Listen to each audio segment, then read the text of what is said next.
Bonjour à tous, bienvenue dans cette nouvelle vidéo. Aujourd'hui, je vais vous expliquer comment très facilement savoir l'huile que vous devez choisir dans votre moto. Parce qu'en fait, quand je regarde les forums, quand je regarde les réseaux sociaux, je me rends compte qu'il y a toujours ces questions-là qui reviennent, que tout le monde se pose la question, quelle huile je dois mettre dans ma moto. Ça semble être vachement compliqué, il y a plein de marques, il y a plein de types d'huile, il y a plein de choses. Alors qu'en fait, c'est extrêmement simple, vous avez gratuitement sur Internet tous les outils qui vous permettent de le sélectionner sans aucun problème. Je vais parler, moi, je vais m'attarder sur une marque en particulier qui est la marque Ippon, mais après toutes les grandes marques se valent. Faut pas vous prendre la tête sur les marques. Si vous prenez une grande marque d'huile, un grand fabricant d'huile, donc si vous prenez Ippon, si vous prenez Castrol, si vous prenez Motul, si vous prenez Eagle, toutes ces marques-là, c'est des très bonnes huiles. Elles se valent toutes, il n'y a pas de souci. Après, ce qu'il faut, c'est choisir le modèle qui est vraiment adapté à votre moto. Alors, je suis sur l'ordinateur en même temps, je vais enregistrer mon écran pour vous montrer. Et vous allez voir que savoir l'huile qu'il faut utiliser dans votre moto, en fait c'est super facile. Donc on va se mettre tout de suite sur l'ordinateur. Et là, donc je suis sur le site d'Ippon, d'accord? Sachant que tous les fabricants proposent à peu près la même chose. Si je suis sur le site d'Ippon, je vais aller dans huile moteur et je vais faire trouver l'huile qui vous convient. Et puis là, vous avez un moteur de recherche et puis il n'y a plus qu'à trouver votre moto. Donc on va prendre l'exemple de ma FJR. Donc je vais sur Yamaha. Je cherche, vous voyez que vous avez tous les modèles. Donc je prends la FJR 1300 et là il va me ressortir. Donc déjà il va me donner la capacité, ce qui est intéressant, je sais combien d'huile j'ai à mettre dans ma moto. Et puis là il va me mettre les préconisations. Donc là vous voyez qu'on est sur une huile en 10-40 à chaque fois. Et puis là il nous propose trois types d'huile. Et il vous met les usages. Voilà. Donc l'huile piste tout-terrain, bon voilà, je pense que là je prends l'exemple de ma FJR, c'est une moto routière, c'est une moto avec laquelle on ne roule pas de manière sportive, ça n'a aucun intérêt.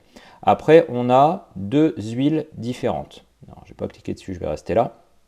On en a une qui est 100% synthétique et une qui est semi-synthétique. Donc il y a une petite différence de prix. Moi j'ai quand même une préférence toujours pour une huile 100% synthétique. Voilà, vous aurez quand même une huile qui est d'une meilleure qualité, qui va vous donner une meilleure protection sur le moteur. Quand vous roulez sur route et puis que vous avez tendance à rouler un petit peu fort, prenez systématiquement celle-là. Après, si vous faites que de la route avec des gros moteurs qui ne prennent pas 16 000 tours, une semi-synthèse fait très bien l'affaire aussi. Mais vous voyez que là, très facilement, en deux clics, j'ai les trois huiles qui conviennent à ma moto. Je sais que j'ai la bonne viscosité, je sais que j'aurai la bonne quantité. Et après, juste à moi de voir si j'ai une conduite très cool, je prends celle-là. Si je veux une bonne protection, que je conduis un peu plus fort, c'est celle-là. Et si je suis un sauvage qui tape dedans tout le temps ou qui fait de la piste selon le type de moto, je m'oriente sur celle-ci. Voilà. Ensuite, si vous descendez, vous avez tout. Vous n'avez pas que les huiles moteurs. Vous allez retrouver la capacité. Là, c'est le couple conique. C'est pour la vidange du cardan à l'arrière.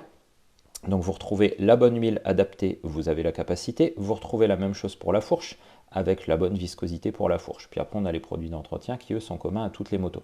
Donc ça marche pour tout. Je refais un autre essai avec une autre moto.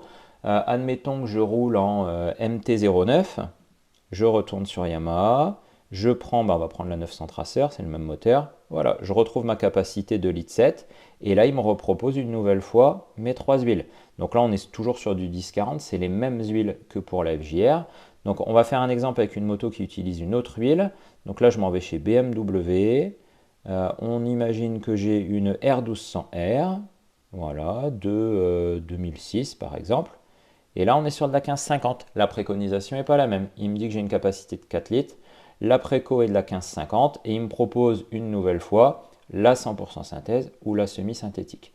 Je descends, je vais retrouver mon huile de boîte, je vais retrouver mon huile de couple conique et je vais retrouver mon huile de fourche. Donc vous voyez que c'est extrêmement simple, extrêmement rapide et vous retrouvez ça sur tous les sites. Voilà, donc vous voyez que c'est extrêmement simple de choisir votre huile. Maintenant, vous allez me poser la question comment je fais pour acheter mon huile. Il faut savoir maintenant que la plupart des grandes marques, notamment Ippon, vendent sur Amazon. Alors pourquoi est-ce que moi j'aime bien acheter sur Amazon? C'est pas que je suis un grand fan d'Amazon, mais c'est que je trouve ça super pratique. Parce que déjà, vous êtes sûr d'acheter directement chez Ippon. Ippon a sa boutique sur Amazon. Si vous avez un compte Prime, ça vous coûte 50 € par an et puis vous avez la livraison gratuite tout le temps, bah vous avez la livraison gratuite. Il faut savoir que quand vous vous faites livrer un bidon d'huile de 4 litres, si vous n'avez pas la livraison gratuite, on a vite fait 15 € de frais de port, donc on rajoute encore ça sur le prix de notre bidon. Et en plus, il y a un truc qui est vraiment top avec Amazon, c'est la politique de retour, c'est qu'elle est extrêmement simple. Donc quand vous passez commande sur Amazon, si jamais vous avez le moindre souci avec votre commande, il ne se pose aucune question. Vous faites une demande de retour, le retour est à leur charge. Il vous imprime un bon de retour, ça se fait tout seul, vous êtes remboursé tout de suite, c'est ultra fiable et ultra facile. Donc c'est pour ça moi que j'aime bien travailler directement sur Amazon. J'achète beaucoup de pièces comme ça, Epon travaille directement sur Amazon. On retrouve des boutiques KS Tools pour les outillages, on va retrouver iFlow Filtro pour les filtres, on va retrouver vraiment plein de choses. Chaque grande marque a maintenant sa boutique, donc c'est hyper pratique. Voilà, donc cette vidéo elle n'était pas très longue, mais je voulais juste dédramatiser ce sujet que je vois tout le temps sur les réseaux sociaux. Tout le monde se prend la tête pour les huiles. Non, donc retenez ça, retenez que pour vos huiles, vous prenez des huiles de grande marque, vous allez sur le site de l'huile, vous regardez les préconisations et vous trouvez ce qui va le mieux pour votre moto. Après, vous pouvez commander comme je vous l'ai dit sur Amazon. Alors pour Epon, c'est très souvent les mêmes huiles qui reviennent, donc je vais vous mettre les liens directement dans la description. Comme ça, au lieu de vous prendre la tête, vous sélectionnez votre huile, vous allez dans ma vidéo, vous cliquez sur la description, vous n'avez plus qu'à passer votre commande. Pour les autres marques, libre à vous de chercher et d'acheter comme vous voulez. Donc j'espère que cette vidéo vous aura aidé. Abonnez-vous à la chaîne, abonnez-vous s'il vous plaît, parce que quand je regarde les statistiques, il y a près de 90% des gens qui regardent mes vidéos qui ne sont pas abonnés. Donc abonnez-vous, ça m'aide au référencement, ça m'aide à développer la chaîne. Je vous remercie d'avance et je vous dis à très bientôt.